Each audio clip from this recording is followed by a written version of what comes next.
الحمد لله وكفى والصلاة والسلام على عباده الذين اصطفى أما بعد فأعوذ بالله السميع العليم من الشيطان الرجيم بسم الله الرحمن الرحيم. عزیز طلباء اور طالبات، رمضان المبارک میں ہم نے جس سلسلہ تعلیم قرآن کا آغاز کرنے کا ارادہ کیا ہے، یہ مضامین قرآن کا ایک طالب علمانہ جائزہ یا دورہ قرآن ہے۔ اس میں ہم 3 حوالوں سے گفتگو کریں گے۔ پہلا حوالہ تو یہ ہوگا کہ جو قرآن کی صورت زیر بحث ہے، اس کا جو کنٹینٹس ہیں یا مضمون ہے یا جس چیز پر یہ مشتمل ہے، جن چیزوں پر وہ چیزیں کون کون سی ہیں، اور دوسرا یہ کہ صورت سے پہلے کوئی اگر صورت ہے تو اس کے ساتھ اس صورت کا تعلق کیا ہے، اور جو بعد میں آ رہی ہے صورت اس کے ساتھ اس کا تعلق کیا ہے، یعنی صورت موجود اس سے ماقبل اور اس کے مابعد۔ تو یہ ربط قرآن کا مسئلہ ہوگا، اور دوسرا صورت کے داخلی مضامین کا، اور اس میں ہماری جو اپروچ ہے رسائی ہے وہ طالب علمانہ ہوگی، اور طالب علمانہ کے ساتھ اگلا مسئلہ ہوگا کہ یہ سورہ یا اس کے مضامین ہم سے تقاضا کیا کرتے ہیں، یعنی ان صورت کے ان مضامین کا امپیکٹ جو ہے، اثر جو ہے میری اور آپ کی ذات پر کیا مرتب ہونا چاہیے۔ تو اس حوالے سے جب ہم سورۃ الفاتحہ شروع کر رہے ہیں تو پہلا تو سمجھنے کا جو مسئلہ ہے وہ یہ ہے کہ سورۃ الفاتحہ جو ہے وہ قرآن کے تمام مضامین کا دیباچہ ہے۔ تمام مضامین جو قرآن کے ہیں ان کا یہ انڈیکس ہے، یا جتنے بھی قرآن میں مضامین آئے ہیں ان تمام مضامین کو اگر ہم ایک نظر میں دیکھنا چاہیں تو وہ ہم سورۃ الفاتحہ پڑھیں۔ تو سورۃ الفاتحہ مضامین القرآن کا انڈیکس ہے، یعنی فہرست ہے، یعنی اس کی روشنی میں ہم پورا قرآن پڑھ سکتے ہیں یا دیکھ سکتے ہیں۔ اس کے بعد یہ کہ فاتحہ کو فاتحہ کیوں کہتے ہیں؟ فاتحہ قرآن کی اس صورت میں یہ لفظ نہیں آیا، یعنی سورۃ الفاتحہ جس سے ہم کہہ رہے ہیں اس کو عام طور پر سورۃ الحمد کہتے ہیں۔ سورۃ الحمد یا کافیہ، شافیہ اور بھی نام ہیں، اور ان میں سے ایک نام کیا ہے؟ الفاتحہ۔ تو فاتحہ اس کے داخل میں نہیں ہے، یعنی داخل میں کہیں فاتحہ کا لفظ جو ہے وہ استعمال نہیں ہوا، نہ اللہ تبارک و تعالیٰ نے کیا ہے اور نہ اس حوالے سے اس کے داخل میں یہ لفظ موجود ہے۔ اس کو جو فاتحہ کا نام دیا ہے وہ علماء قرآن نے دیا ہے، اس حوالے سے کہ یہاں سے قرآن کا آغاز ہوا، یعنی یہ قرآن کا جو آغاز ہے، سٹارٹ ہے، شروع ہے، اوپننگ ہے۔ تو اس آغاز، اوپننگ، یہ شروع ہونے کی وجہ سے اس سورہ کا نام سورۃ الفاتحہ، یعنی وہ سورہ جس سے قرآن شروع ہو رہا ہے، یا وہ سورہ جس سے قرآن کو ہم کھول رہے ہیں۔ قرآن کھلنا شروع ہوا ہے ہمارے سامنے اس سورہ میں۔ دوسرا یہ ہے کہ اس سورت کے بارے میں یہ مسئلہ سمجھنا ہے کہ اس کی آیات کتنی ہے۔ عام طور پر ہمارے ہاں یہ تصور ہے کہ اس کی 7 آیتیں، اور وہ سورہ الحجر کی ایک آیت ہے، وَلَقَدْ آتَيْنَاكَ سَبْعًا مِّنَ الْمَثَانِي وَالْقُرْآنِ الْعَظِيمِ، کہ اے اللہ کے رسول، اللہ تعالیٰ فرماتے ہیں ہم نے آپ کو ایک تو قرآن عطا کیا ہے، اور اس کے ساتھ ہم نے 7 چیزیں عطا کی ہیں، سبعاً 7 چیزیں، من المثانی۔ من المثانی کا عام ترجمہ کیا کرتے ہیں؟ جن کو دہرایا جاتا ہے، جن کو دہرایا جاتا ہے، ریپیٹ کیا جاتا ہے۔ سبعاً من المثانی 7، جن کا بیان کیا ہے من المثانی، جو مسنا ہے، تو عام طور پر اس کا ترجمہ کرتے ہیں 7 آیتیں جن کو نماز میں دہرایا جاتا ہے، یعنی سورہ فاتحہ اس سے مراد لیتے ہیں کہ یہ سورہ فاتحہ ہے، اس کی 7 آیتیں ہیں، اور اس سورہ کو ان آیات کو قرآن کی یعنی حکم کی تعمیل میں ہم صلاۃ میں نماز میں پڑھتے ہیں، اور نماز کی ہر رکعت میں ان کو ہم دہراتے ہیں۔ تو دہرانے کی وجہ سے ان آیات کو کیا کہتے ہیں؟ سبع من المثانی۔ لیکن اس میں 2 سوالات ہیں۔ پہلا سوال تو یہ ہے کہ آپ کوئی سا قرآن کھولیں تو اس میں کہیں نہیں لکھا ہوا کہ یہ جو آیات کے نمبر آپ پڑھیں گے نا، تو آپ پڑھیں بسم اللہ الرحمن الرحیم، یہ تو اس کو تو آیت نمبر 1 نہیں شمار کیا جاتا، کوئی بھی اس کو آیت کا 1 نمبر نہیں کرتا۔ اور دوسری بات یہ ہے کہ اگر آپ کسی امام کے پیچھے نماز پڑھیں تو وہ بسم اللہ الرحمن الرحیم سے آغاز نہیں کرتا، کہاں سے کرتا ہے؟ الحمدللہ رب العالمین۔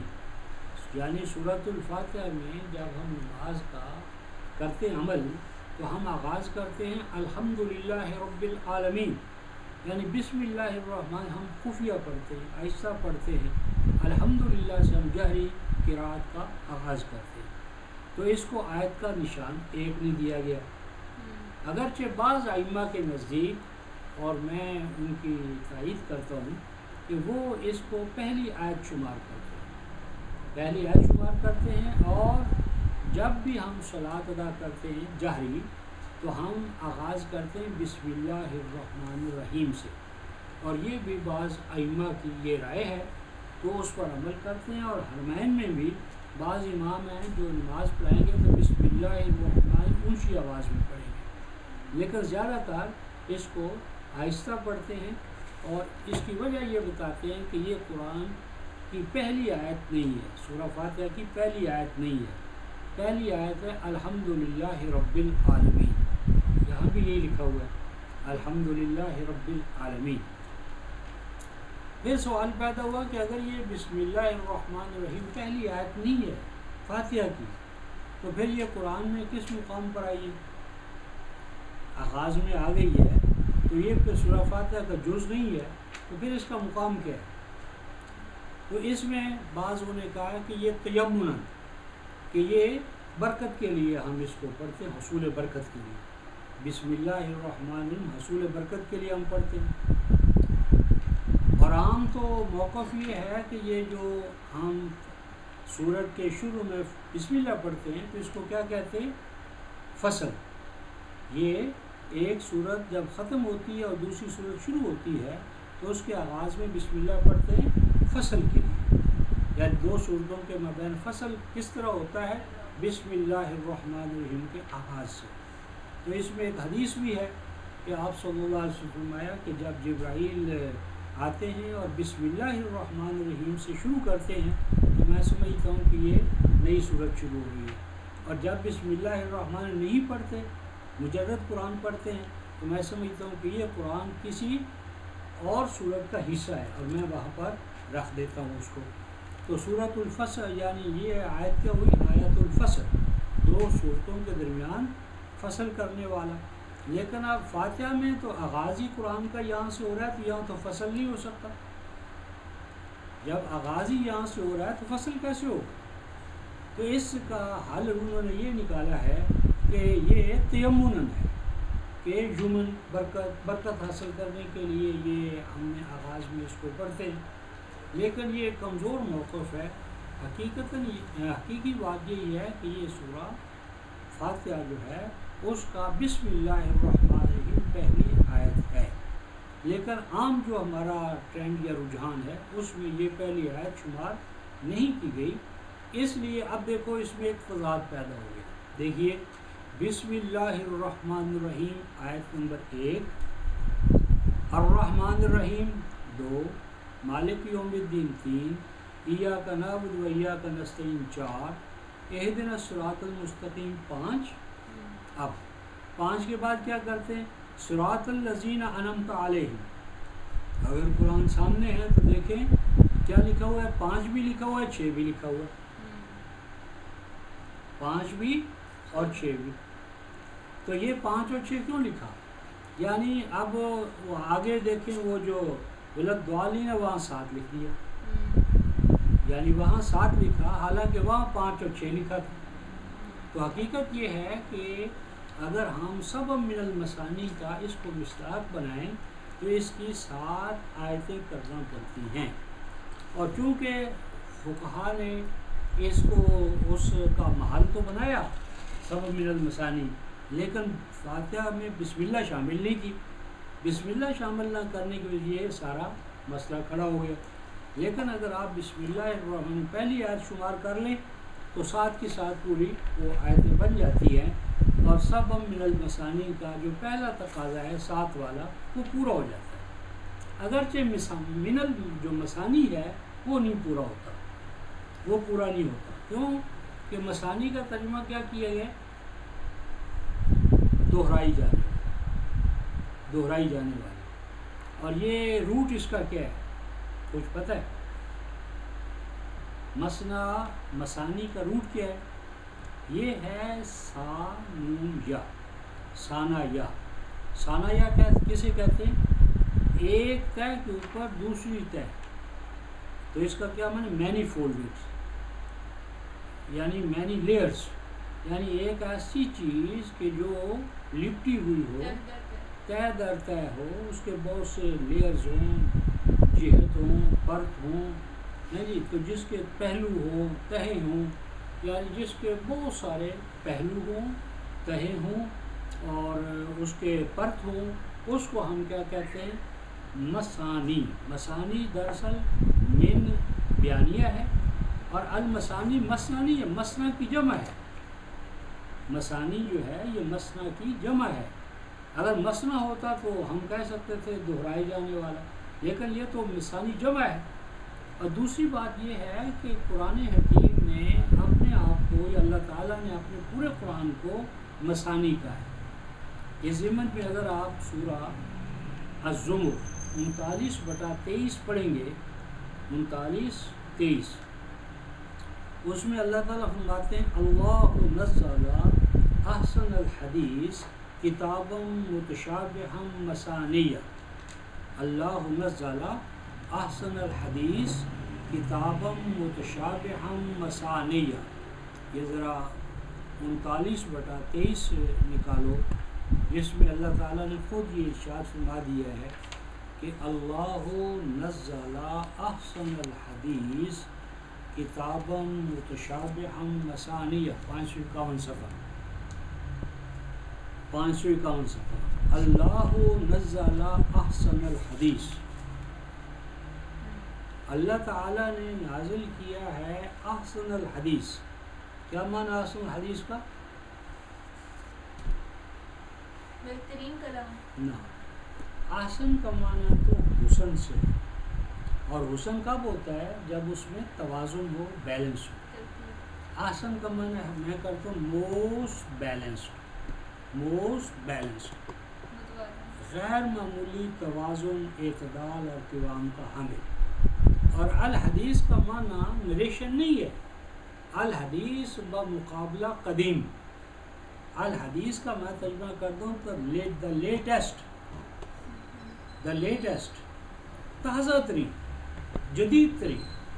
یعنی اس کے اندر پورے قرآن میں جو کچھ ہے، اس میں کوئی چیز نہیں جو پوشیدہ ہو، کوئی چیز نہیں جو پرانی ہو. اس میں کہنگی، پرانا ہونا، ہاں جی، اور ماضی کا فرسودہ ہونا، یہ اس کی شان ہی نہیں ہے. الحدیث کا معنی ہے موسٹ ماڈرن، دا لیٹسٹ، تازہ ترین، جدید ترین، کیونکہ یہ اللہ تعالیٰ کا آخری ورشن ہے جو آپ کی اور میری ہدایت کے لیے اللہ تعالیٰ نے نازل کی ہے. تو احسن الحدیث the most balanced, most modern, ultra modern, the latest کتاب. آگے کیا ہے؟ کتابا متشابہا مثانیہ. یہ پورے کا پورا قرآن کیا ہے؟ کتاب ہے، کتاب. اور کتاباً کے ساتھ دو لفظ کیا ہیں؟ متشابہا مثانیہ. متشابہاً کا کیا معنی ہے؟ یہ جو عام طور پر ہمارے ہاں سورہ آل عمران کی آیت نمبر 6 اور 7 کی روح سے کہا گیا ہے نا کہ اللہ نے جو کتاب نازل کی اس میں محکم بھی ہے اور متشابہ بھی ہے. تو اس سے پھر ہم نے محکم اور متشابہ پورا قرآن کیا کر دیا, محکم بھی ہے اور متشابہ بھی. اور متشابہ کس کو کہتے ہیں؟ نا متشابہ کا بڑا افسوس ہے کہ ہمارے شبیر احمد عثمانی علیہ رحمہ نے یہ لکھ دیا ہے اپنے حواشی میں کہ متشابہ کا معنی مشتبہ المراد, یعنی وہ آیات وہ قرآن جس کے مراد کو, معنی کو, مفہوم کو ہم نہیں جان سکتے, اس میں اشتباہ ہے. تو یہ مفہوم بہت نقصان دہ ہے, مس لیڈنگ ہے, کیونکہ قرآن تو پورا کا پورا متشابہ ہے. 39/23 کو اگر آپ دیکھیں گے تو پورا قرآن متشابہ ہے. تو 3 بیانات کو آپ کو اکٹھا کرنا پڑے گا. سورہ آل عمران آیت نمبر 6 اور 7, سورہ ہود آیت 1 اور 2, الف لام را کتاب احکمت آیاتہ ثم فصلت من لدن حکیم خبیر. سورہ ہود آیت نمبر 1 کیا ہے؟ کتاب. یہ پورا قرآن کتاب ہے. کیسی کتاب ہے؟ احکمت آیاتہ, محکم کر دی گئی ہیں اس کی تمام آیات. یوں نہیں فرمایا احکمت بعض آیات ہی کہ اس کی بعض آیات محکم ہیں بعض متشابہ. احکمت آیاتہ ثم فصلت من لدن حکیم خبیر. اور پھر نہ صرف محکم ہیں بلکہ مزید برآں فیصلہ کن ہے یا تفصیل ان کی کر دی گئی ہے. کس کی جانب سے؟ من لدن حکیم خبیر, اس اللہ کی طرف سے جو انتہائی خبر رکھنے والا, انتہائی حکمت والا. یہ دوسرا بیان ہے. تیسرا بیان یہ آیا کہ اللہ نزل احسن الحدیث کتابا متشابہا مثانیہ, کہ پورے کا پورا قرآن متشابہ ہے. 3 بیانات اکٹھے ہوئے. آل عمران 6-7 کہ بعض آیات محکم بعض متشابہ. سورہ ہود پوری قرآن کی آیات محکمات. اور یہ آ گیا 39/23 کہ پوری کی پوری کتاب متشابہ. 3 بیانات اکٹھے آئے. اور اس کے ساتھ ہمیشہ سے سورہ النساء کی آیت 82 ہمیشہ ذہن میں رہے کہ قرآن کے کلام الہی ہونے کی جو دلیل ہے, جو دلائل ہیں, دلائل تو بہت ہیں, ان میں سے ایک دلیل کیا ہے کہ لو کان من عند غیر اللہ لوجدوا فیہ اختلافا کثیرا, کہ اگر یہ قرآن اللہ کا کلام نہ ہوتا تو تم اس میں جگہ جگہ پر تضاد پاتے, کنٹراڈکشن پاتے, کنٹراڈکٹری سٹیٹمنٹ ہوتے قرآن میں. تو قرآن کا کوئی بھی ایک سٹیٹمنٹ جو ہے وہ متخالف نہیں ہے, متضاد نہیں ہے, کنٹراڈکٹری نہیں ہے کسی بھی اور سٹیٹمنٹ. لہٰذا یہ تینوں بیانات جو ہم پڑھ رہے ہیں 3/6-7, 11/1-2 اور 39/23, یہ تینوں بیانات جو ہیں ہمیں ان کے اندر ایک ہارمنی, ہم آہنگی, توافق, یکسانیت پیدا کرنا ہوگی. پھر ہم صحیح معنی میں اسٹوڈنٹس آف قرآن کہلائیں گے.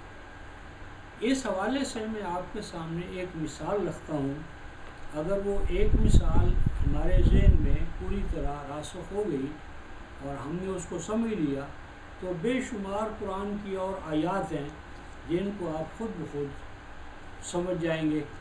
تو یہ سورہ النحل آیت 93 16-93 ایک آیت ہے. اور ایک آیت کے اندر جو کچھ کہا گیا ہے, اگر وہ 3 اجزاء ہیں اس کے, 334 صفحہ ہے, 334 صفحہ, بہت اہم آیت ہے ہمارے نقطۂ نظر سے اس کو سمجھنا. دیکھیے ولو شاء اللہ کیا معنی؟ اور اگر اللہ چاہتا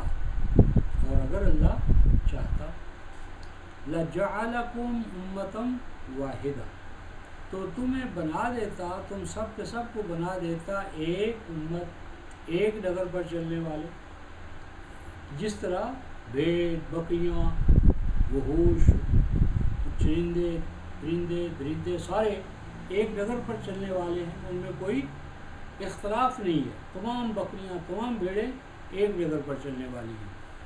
آگے کیا آ گیا؟ ولیکن کیا ہے؟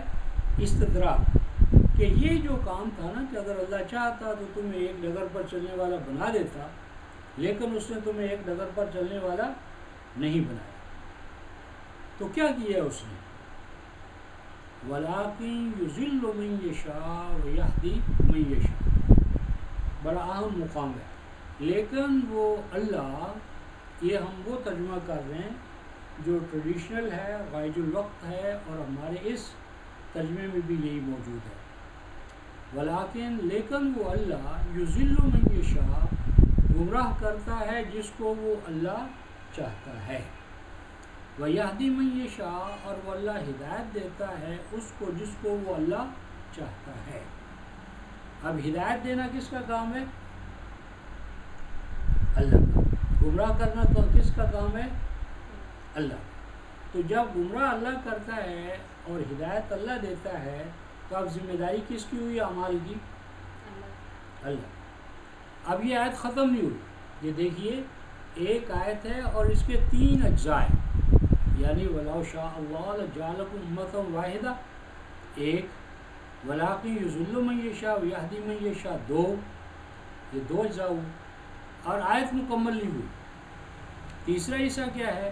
وَلَا تُسْأَلُنَّ عَمَّا كُنتُمْ تَعْمَلُونَ، اور تم ضرور بضرور پوچھے جاؤ گے ان تمام اعمال کے بارے میں جو تم کر رہے ہو، یعنی تمام اعمال کی اکاؤنٹیبلٹی جو ہے، جواب دہی جو ہے، وہ کس پر ڈالی گئی ہے؟ میرے اور آپ پر۔ اب سوال یہ ہے کہ جب میں اور آپ اپنے عمل میں آزاد ہی نہیں ہیں، میں اور آپ اپنا عمل خود نہیں کر رہے، اللہ گمراہ کر رہا ہے اور اللہ ہدایت دے رہا ہے، تو میری ذمہ داری کیا ہے؟ آپ کی ذمہ داری کیا ہے؟ انسان کی ذمہ داری کیا ہے؟ اب کیا ہوگا؟ ایک آیت کے اندر 3 اجزاء ہیں، اور تینوں اجزاء کے اندر ہم نے کوئی 3 مقامات نہیں لیے، 3 اجزاء ہیں ایک ہی آیت کے، اور تینوں اجزاء کے اندر کیا ہے؟ کنٹراڈکشن ہے، تضاد ہے۔ اب یہ تضاد کیسے ختم ہوگا؟ اس کے لیے ہم نے کہتے ہیں کہ اس آیت کے ایک سے زیادہ ترجمے ہو سکتے ہیں، ہمیں وہ ترجمہ کرنا چاہیے جو قرآن کو کنٹراڈکشن سے پاک ثابت کرے، جس سے قرآن کا اختلاف جو ہے وہ سامنے نہ آئے، بلکہ پتہ چلے قرآن میں اختلاف ہے ہی نہیں۔ اب ہم ترجمہ اس کا کرتے ہیں، لیکن وہ اللہ گمراہ قرار دیتا ہے۔ یہ یضلو جو ہے، یہ بات کیا ہے؟ افعال ہے۔ ازللتو کا معنی یہ نہیں ہوتا میں نے گمراہ کیا، بلکہ کسی کو گمراہی کی حالت میں پانا اور پا کر اس کے اوپر فتویٰ لگانا، اس کو کہتے ہیں وجدان۔ مثلا کہتے ہیں افسقتو خالدن، اس کا معنی یہ نہیں کہ میں نے خالد کو گمراہ کیا، فاسق بنایا، بلکہ میں نے خالد کو فسق کی حالت میں پایا تو میں نے اس کے بارے میں فیصلہ کر دیا، اعلان کر دیا کہ بھئی یہ فاسق ہے۔ یا یوں سمجھ لو کہ جس طرح جج جو ہے، جج وہ کسی کے بارے میں کہتا ہے بھئی اے فلان، میں تجھے پھانسی کی سزا دے رہا ہوں، میں تجھے پھانسی پر لٹکا رہا ہوں، تو وہ جج پھانسی پر لٹکا رہا ہے، جج تو فیصلہ سنا رہا ہے، یعنی آپ نے ایک ایکٹ کیا ہے، عمل کیا ہے، اس عمل کے اوپر قانون کی دفعہ عائد کر رہا ہے جج، اور اس کی خلاف ورزی کی آپ کو سزا سنا رہا ہے۔ تو جج کیا کر رہا ہے؟ جج آپ کو سزا سنا رہا ہے، تو جج کا آپ کو یہ قرار دینا کہ تم مجرم ہو، میں تمہیں مجرم قرار دیتا ہوں، تو وہ اس کا معنی نہیں ہے کہ وہ اس کو مجرم بنا رہا ہے. مجرم تو اپنے اعمال سے اختیار ارادے سے بنا تھا، اب جج اس پر اپنا فیصلہ سنا رہے ہیں. تو یضل باب افعال، تو اللہ تعالیٰ گمراہ قرار دیتا ہے اس کو جو اپنے لیے گمراہ ہونے کو سلیکٹ کر لیتا ہے. جب کوئی شخص اپنے لیے گمراہی خرید لیتا ہے، اختیار کر لیتا ہے، تو اللہ کا قانون قرار دیتا ہے کہ اب یہ گمراہ ہوگا، اور گمراہوں کے جو دفعات ہیں وہ اس کے اوپر عائد ہوں گے. وَيُضِلُّ مَن يَشَاءُ وَيَهْدِي مَن يَشَاءُ، اور اللہ تعالیٰ ہدایت یافتہ قرار دیتا ہے اس کو جو اپنے لیے ہدایت کو اختیار کرے. تو چونکہ یہ اختیار ارادہ تمہارا ہے کہ تم نے یہ راستہ اختیار کرنا یا یہ اختیار کرنا، اس لیے یاد رکھ لو وَلَا تُسْأَلُونَ عَمَّا كُنتُمْ تَعْمَلُونَ، جو راستہ اختیار کرو گے اس کے کانسیکوینسز، جو نتائج ہیں، عواقب ہیں، ان کے بارے میں تمہاری جواب دہی ہوگی.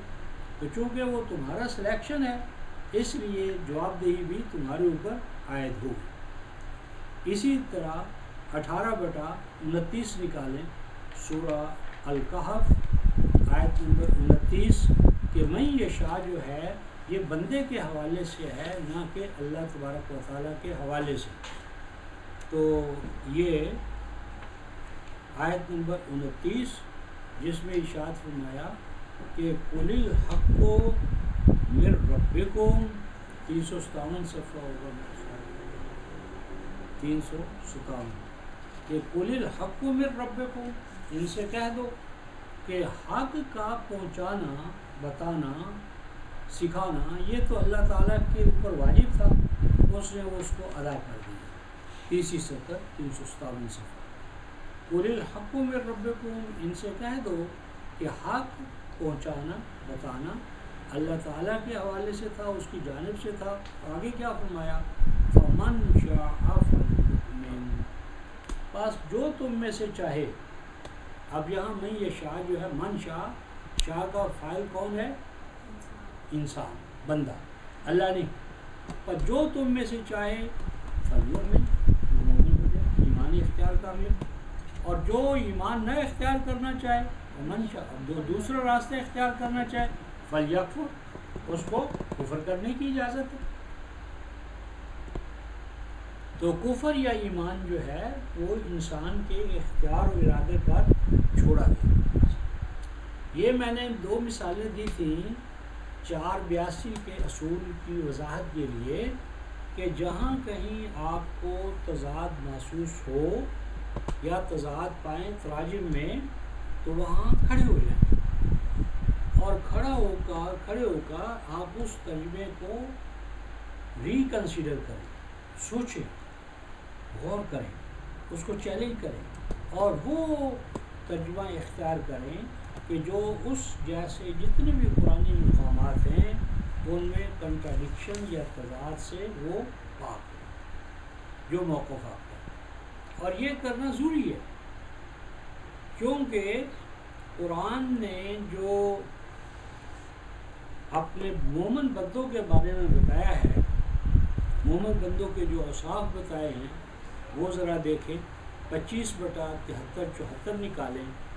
اگر آپ اللہ کے بندے ہیں حقیقتاً تو آپ کا ایک کرائٹیرین یا ایک معیار یا ایک آئینہ یا آپ کی صفات کا ایک نقشہ قرآن نے خود کھولا ہے، بیان کیا ہے، اور ہمیں چاہیے کہ ہم دیکھیں کہ ہم اس پر پورے اترتے ہیں یا نہیں. 25 سورہ اور آیت نمبر 74، یہ پیچھے سے عباد الرحمن کا بیان چلا رہا ہے. عباد الرحمن کون ہیں؟ یہ پیچھے سے ہے 436 صفحے پر. عباد الرحمن یہ بلکہ 437 کی جو پہلی سطر ہے، وَعِبَادُ الرَّحْمَنِ الَّذِينَ يَمْشُونَ عَلَى الْأَرْضِ هَوْنًا، اللہ کے بندے، رحمان کے بندے، اہل ایمان، ان کے اوصاف بیان کیے جا رہے ہیں.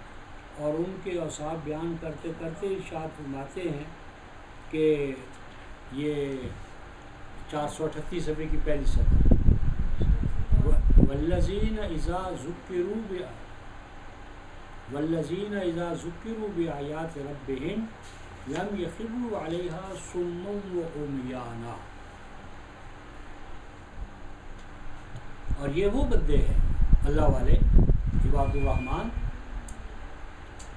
کہ جب انہیں یاد دہانی کرائی جاتی ہے، ذکر کرایا جاتا ہے ان کے رب کی آیتوں کے ذریعے. اللہ کا ذکر کس طرح کرنا ہے؟ تسبیح کے دانوں پر کرنا ہے. اللہ کے ذکر کا رحمانی طریقہ کیا ہے؟ اس کی آیات ذکرو ذکر کراتے ہیں ایمان والے ایک دوسرے کو کس طرح؟ بے آیات رب، آیات رب کے ساتھ، تسبیحات کے ذریعے نہیں. آیت کو آیت سے ملا کر اللہ کا ذکر ہوتا ہے. اللہ کا ذکر ہے قرآن، انا نحن نزلنا الذکر وانا لہ لحافظون 15-9. اور اللہ کا ذکر کیا ہے؟ اللہ کے قرآن کی آیات کو سمجھنا، سمجھانا، پیش کرنا اور اس کے دلائل کے ساتھ بات کو آگے بڑھانا. تو مومن وہ ہیں، عباد الرحمن وہ ہیں کہ جب انہیں ذکر کروایا جاتا ہے ان کے رب کی آیتوں کے ذریعے تو کیا فرمایا؟ لم یخروا علیہا صما وعمیانا. تو وہ آیتوں کو اس طرح نہیں سنتے جس طرح کوئی اندھا سن رہا ہو یا بہرا سن رہا ہو. یعنی آیتیں سنی اور آیتیں سن لینے کے بعد بھی اندھے ہیں اور بہرے ہیں. بہرا کون ہوتا ہے؟ جس نے سنا اور انسنا دونوں برابر. اندھا کیوں ہے؟ کہ جس نے آیات دیکھی ہیں اور آیات کے اندر جو معانی کی دنیا آباد ہے اس پر اس کی نظر ہی نہیں گئی. تو آیات کو دیکھ لینا لیکن معانی پر نہ جانا، آیات کو سن لینا لیکن ان کے معنی کو نہ سمجھنا، یہ اندھوں اور بہروں کی طرح کا جو عمل ہے یہ مومن نہیں کرتے. مومن کریں گے تو وہ مومن ہی نہیں ہوں گے. اور اللہ تبارک و تعالیٰ جانتے تھے کہ سابقہ امتیں جو ہیں وہ اسی حوالے سے تباہ ہوئی ہیں. اس تباہی سے ہمیں آگاہ کیا گیا تھا اور بڑے زوردار الفاظ میں ہمیں اللہ تعالیٰ نے یہ بات بتائی تھی کہ دیکھو اے ایمان والو، تمہارے اندر یہ بیماری نہ آ جائے، تمہارے اندر یہ بیماری نہ آ جائے. وہ بیماری کیا تھی؟ یہ 215 صفحہ دیکھو، سورہ الانفال آیت نمبر 21 نیچے سے 30 سطر.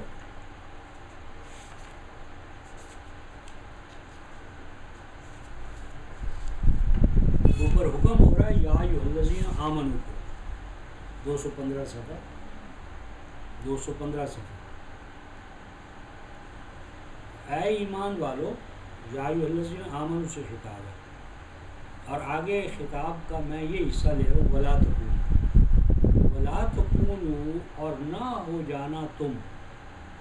ایمان والوں کو کہا جا رہا ہے، مومنوں کو کہا جا رہا ہے کہ نہ ہو جانا تم کالذین ان لوگوں کی طرح جو ہم سے پہلے کون؟ یہود، نصارہ، ہنود، جن کو اللہ تعالیٰ کتاب دیتا رہا اور ان کا حال کیا تھا اللہ پاک فرماتے ہیں. اور نہ ہو جانا تم ان لوگوں کی طرح جو کہتے ہیں، کیا قالو، جو کہتے ہیں، کیا کہتے ہیں؟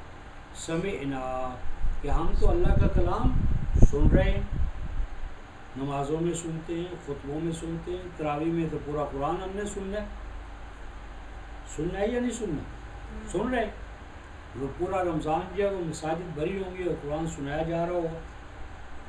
تو وہ کیا کہتے ہیں؟ قالو سمعنا. اور اللہ تعالیٰ کیا فرماتے ہیں؟ وَهُمْ لَا يَسْمَعُونَ، ان کو بتا دو کہ وہ میرا قرآن نہیں سن رہے، وہ کہتے ہیں سمعنا. اور اللہ کیا فرماتے ہیں؟ وَهُمْ لَا يَسْمَعُونَ، ان کو بتاؤ کہ اللہ کے بندو تم نے قرآن نہیں سنا، تمہارا دعویٰ باطل ہے، تم غلط کہتے ہو کہ تم قرآن سن رہے ہو. وَهُمْ لَا يَسْمَعُونَ، انہوں نے تو قرآن سنا ہی نہیں آج تک. کیوں نہیں سنا؟ کیا وجہ ہے؟ اور کون سا سننا اللہ تعالیٰ کے ہاں مقبول ہے اور کون سا سننا اللہ تعالیٰ کے ہاں مقبول نہیں ہے؟ کیا معیار دیا جا رہا ہے؟ اگلے الفاظ، ان شر الدواب عند اللہ الصم البکم الذین لا یعقلون۔ اللہ تعالیٰ کی نظر میں ڈھول ڈنگروں سے بدتر، گدھوں گھوڑوں سے، جتنے بھی حیوانات ہیں نا، حیوانات میں بدترین حیوان وہ انسان ہے، وہ انسان جو سنتا ہے اور سمجھتا نہیں، سمجھتا ہے اور اسے آگے بولتا نہیں۔ جو سنے اور سمجھے نا، سمجھے اور آگے پہنچائے نا، وہ انسان حیوان ہے، اور حیوان میں بھی بدترین حیوان ہے اللہ کی نظر میں۔ ان شر الدواب، دواب دابا کی جمع ہے، کیٹلز، اینیملز، حیوانوں سے، گدھے گھوڑے سے اور جو ہے ان سے بدتر اللہ کی نظر میں وہ انسان ہے جو سننے کے باوجود کیا ہے؟ سم، بہرا، آواز ہی نہیں گئی، سمجھا ہی نہیں۔ ایک پیاسا ہے اور آپ کہتے ہیں واٹر واٹر واٹر، کیا ہوگا؟ ہے تو پیاسا، تو واٹر واٹر سنے گا تو کیا کرے گا؟ پھر آپ نے کہا پانی، تو آپ نے ابھی پانی کا پا ہی نکالا ہوگا تو وہ بھاگے گا اس کو، اور دوسری صورت میں پیاسے کو اپنے واٹر واٹر مر جائے گا، سمجھے گا، کیونکہ جانا جو ہے، لپکنا جو ہے وہ تو سمجھ کے بعد ہے، سمجھنا ہوگا تو عمل کرنا ہوگا، عمل کرنا ہوگا تو نتیجہ پیدا ہوگا۔ تو جو قرآن یہ کہہ رہا ہے کہ بدترین حیوان وہ انسان ہیں جو کلام سنتے ہیں، لیکن کلام چونکہ عربی میں ہے تو وہ کہتے ہیں ہمیں تو آتا نہیں ہے، تو بہرے، ماضی سال سال سے بہروں کی طرح چل رہا ہے، اور البک، گونگے، کیونکہ سنا ہوتا تو سمجھایا ہوتا، سنا ہوتا تو بتایا ہوتا، سمجھا ہوتا، سمجھنا تھا تو آگے سمجھانے کا عمل ہوتا۔ اور آگے کیا فرماتے ہیں؟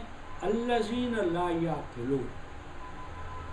دیکھو سم اور بکم کی تعریف کیا کی کہ یہ وہ لوگ ہیں جو عقل سے کام نہیں لیتے۔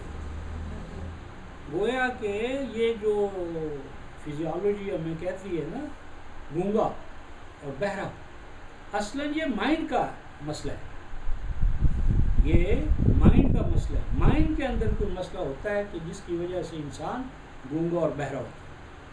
تو یہ ایک بہت یعنی مطلب ہے ہمارا میڈیکل سائنس کا ایک مسئلہ آ جائے گا۔ تو یہ جو قرآن کہہ رہا ہے کہ سوچنا، سمجھنا، اور قرآن جو پڑھو اس کو سوچ سمجھ کر پڑھو، یہ ہے جس کی وجہ سے آگے بات چلتی ہے۔ اور اللہ تعالیٰ نے تو یہاں تک حکم دیا ہے کہ یہ دیکھو 4:43 نکالو، 4:43 سورہ النساء اور آیت نمبر 43، جس میں اللہ پاک حکم دیتے ہیں کہ اے ایمان والو، یہ 4:43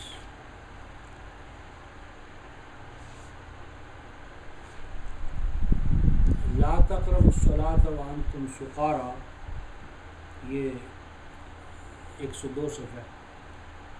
یا ایھا الذین آمنوا، اے ایمان والو، لا تقربوا الصلاة، صلاۃ کے قریب نہ ہو، ادا کرنا تو ایک طرف رہا، قریب بھی نہ ہو۔ کب؟ وانتم سکارى، جب تم پر سکر ہو، سکر کی حالت میں۔ تو سکر ہم نے کس کو قرار دی ہے؟ شراب کو، اور یہ معنی کر دیا کہ جب شراب پیو تو مومنوں کو صلاۃ ادا نہ کرنا چاہیے۔ تو کیا صلاۃ، شراب جو ہے اس کی عام اجازت ہے آپ کو؟ صرف صلاۃ میں روکا گیا، باقی اجازت ہے آپ کو؟ وہ تو ہے ہی حرام۔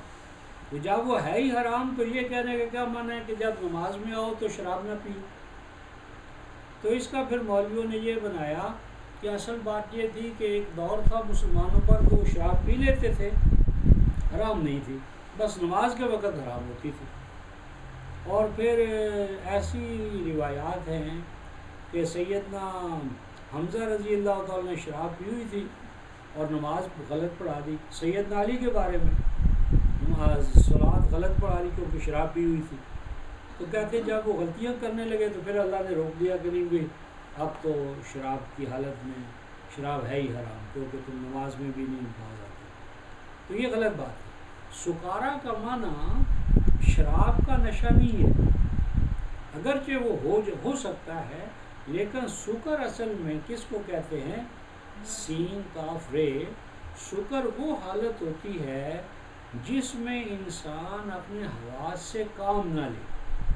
کوئی بھی سبب ہو کہ جس کی وجہ سے انسان حواس باختہ، جسے کہتے ہیں حواس باختہ، کہ کوئی ایسا حادثہ، کوئی ایسا واقعہ، کوئی ایسی چیز آ جائے کہ انسان کے حواس موجود ہوں لیکن اسے کیا کہتے ہیں؟ بدحواسی. بدحواسی حواس ہونے کے باوجود وہ حواس سے کام نہ لے تو اس کو مدہوشی کہتے ہیں. مدہوشی، بدحواسی، یہ معنی ہے سکر کا. مثلا دیکھیے 22/2 میں سورہ الحج آیت نمبر 2 میں اللہ تبارک و تعالیٰ ارشاد فرماتے ہیں، 397 صفحہ 397 صفحہ، یہ آخری سطر ہے. یہ قیامت کی بات ہو رہی ہے. زلزلۃ الساعہ، قیامت جب آئے گی تو یہ 397 صفحے کی آخری سطر ہے. وَتَرَى النَّاسَ سُقَارَىٰ، اور تم دیکھو گے قیامت کی گھڑی کہ تمام انسان کیا ہوں گے؟ سکارا. اب یہ سکارا ملاؤ 343 سے، 343 میں سکارا ہے. لا تقربوا الصلاة وانتم سکارا. وہی الفاظ یہاں آئے وَتَرَى النَّاسَ سُقَارَىٰ، اور تو دیکھے گا کہ تمام لوگ قیامت کے دن جب اٹھیں گے تو وہ سکارا ہوں گے کیونکہ سب نے شراب پی لی ہوگی. یعنی قبروں میں اللہ تعالیٰ انسان کو شراب مہیا کریں گے، شراب کے نشے میں کھڑے ہو جائیں گے. وَتَرَى النَّاسَ سُقَارَىٰ، اور آگے کیا فرمایا؟ وَمَا هُمْ بِسُقَارَىٰ وَلَٰكِنَّ عَذَابَ اللَّهِ شَدِيدٌ. وہ شراب کا نشہ نہیں ہوگا بلکہ لوگوں پر قیامت کی ہولناکی جو ہے وہ اتنا اثر کرے گی کہ وہ حواس باختہ ہوں. تو حواس باختہ ہونا، حواس سے کام نہ لینا، آنکھیں ہوں انسان دیکھے نا، کان ہو سنے نا، عقل ہو کام نہ لے، اس کیفیت کا نام جو ہے وہ سکر ہے.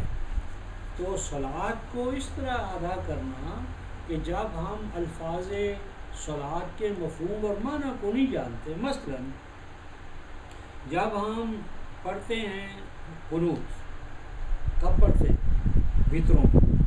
وتروں کے تیسری رکعت میں احناف ایک دعا پڑھتے ہیں. اس دعا کو کیا کہتے ہیں؟ دعائے قنوت. وہ قنوت میں ہم کیا کہتے ہیں؟ نَخْلَعُ وَنَتْرُكُ مَن يَفْجُرُكَ. نَخْلَعُ وَنَتْرُكُ مَن يَفْجُرُكَ. ہم ہر رات وتر میں یہ پڑھتے. تو معنی کیا ہے؟ نَخْلَعُ وَنَتْرُكُ مَن يَفْجُرُكَ. خالع کہتے ہیں جوتے کو پاؤں سے اتار دینا، جوتے کو پاؤں سے الگ کر لینا. نخلاؤ، اے اللہ میں علیحدہ کر لوں گا، جدا کر لوں گا. جس طرح جو جوتا میرے پاؤں کو نقصان پہنچائے اس جوتے اس کو پھینک دیتا ہوں. نخلاؤ، میں پھینک دوں گا، جدا ہو جاؤں گا، چھوڑ دوں گا. ونترو کو، اس کو طارد کر دوں گا. اور کس کو؟ میں یفجرو کا، اے اللہ جو تیرے قانون کو توڑتا ہے، تیرے قانون کو توڑے گا. اب جو شخص شعوری طور پر یہ کہے نخلو و نترو کو میں یفجرو کا، وہ کیا وہ خود اللہ کے قانون کو توڑے گا؟ بھائی جو یہ اللہ کے حضور حاضر ناظر جان کر عہد کر رہا ہے کہ اللہ میں عہد کرتا ہوں کہ جو تیرے قانون کو، نظام کو توڑے گا، چھوڑے گا، اس سے ہٹے گا، میں اس سے اس طرح اپنے آپ کو علیحدہ کر لوں گا جس طرح اس جوتے سے جو میرے پاؤں کو تکلیف دے. پاؤں کو پہنچانے والا جوتا میں نہیں رکھ سکتا. تو جو اللہ کے قانون کو توڑنے والا ہے، خاوند ہے، بیوی ہے، بھائی ہے، دائیں بائیں کوئی فرد ہے، تو وہ اس کے ساتھ کیسے چلے گا؟ اگر وہ شعوری طور پر یہ فیصلہ کر لے تو لیکن چونکہ اس کو معنی مفہوم پتہ نہیں ہے تو لہٰذا وہ ساری عمر صلات ادا کرتا رہے گا، نہ خود فجور سے باز آئے گا، نہ ساتھ والے کی کوئی ذمہ داری ہوگی، اور یہ ہوگا جی ہم نے تو صلات ادا کر لی، ہم نے تو صلات ادا کرتے 5 وقت کے نمازی ہیں۔ اور یہی وہ بیماری تھی یا خطرہ تھا کہ جس خطرے کے پیش نظر اللہ تبارک و تعالیٰ نے ایک پوری صورت ایسی نازل فرمائی ہے کہ جس کا عنوان ہی کیا ہے، یہ 721 صفحہ دیکھیں، 721 صفحہ، یہ سورہ ہے الماعون، سورہ الماعون، 107 نمبر ہے، اور اے آیت نمبر 4 دیکھیں بس، سورہ الماعون 107 آیت نمبر 4، فویل للمصلین، ہلاکت ہے، تباہی ہے، کن کے لیے؟ للمصلین، ان کے لیے نہیں جو صلاۃ ادا نہیں کرتے، بلکہ ان کے لیے جو مصلین ہیں۔ مصلین کیا ہے؟ اس میں فاعل ہے، یعنی جو عمل صلاۃ مسلسل کرتے ہیں، دن کو رات کو پیشہ ور ہیں، جو عمل صلاۃ میں دن رات لگے ہوئے ہیں، لوٹا مصلح چھوڑتے ہی نہیں۔ فویل للمصلین، ہلاکت، تباہی، بربادی کن کے لیے؟ مصلین کے لیے۔ ذہن میں تو آتا ہے کہ ہلاکت ان کے لیے جو صلاۃ نہیں کرتے، اور قرآن یہ کہہ رہا نہیں، وہ ہلاکت تو ان کے لیے جو مصلین ہیں۔ اور آگے کیا ہوگا؟ کیوں ہلاکت ہے؟ الذین هم عن صلاتهم ساہون، ہلاکت اس لیے ہے کہ انہوں نے کبھی غور ہی نہیں کیا کہ یہ صلاۃ ہے کیا، صلاۃ کا مقصد کیا ہے، الفاظ کیا ہیں، مدعا کیا ہے، مقصود کیا ہے، اور کیا ہوا؟ الذین هم یراؤون، ان کی شکل صورت تو نمازیوں والی ہے، لیکن کردار ان کا، شخصیت ان کی صلاۃ والی نہیں۔ اور آگے کیا فرمایا؟ وَيَمْنَعُونَ الْمَاعُونَ، جن چشموں کو رواں دواں ہونا چاہیے ان پر وہ سانپ بن کر بیٹھ جاتے ہیں۔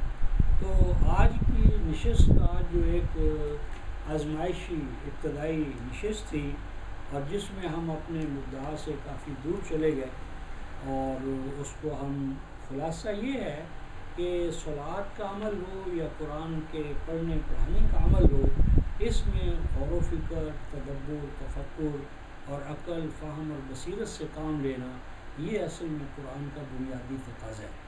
تو اس تقاضے کی اہمیت کو ذرا نمایاں کرنے کے لیے آج کی ہماری یہ نشست اس کے اوپر زیادہ فوکس ہو گیا۔ تو آئندہ ہم اپنے پروگرام کے مطابق اس نشست کو پورے رمضان چلاتے رہیں گے۔ تو اللہ تبارک و تعالی ہمیں ہمت و استقامت عطا فرمائے، اور جو مقصود ہے کہ اس میں ہم علم اور عمل کے حوالے سے کتاب اللہ میں ڈھلیں، اللہ پاک اس کے مطابق ہمیں ڈھلنے اور ڈھالنے کی توفیق عنایت فرمائے۔ تو آخر دعوانا الحمدللہ۔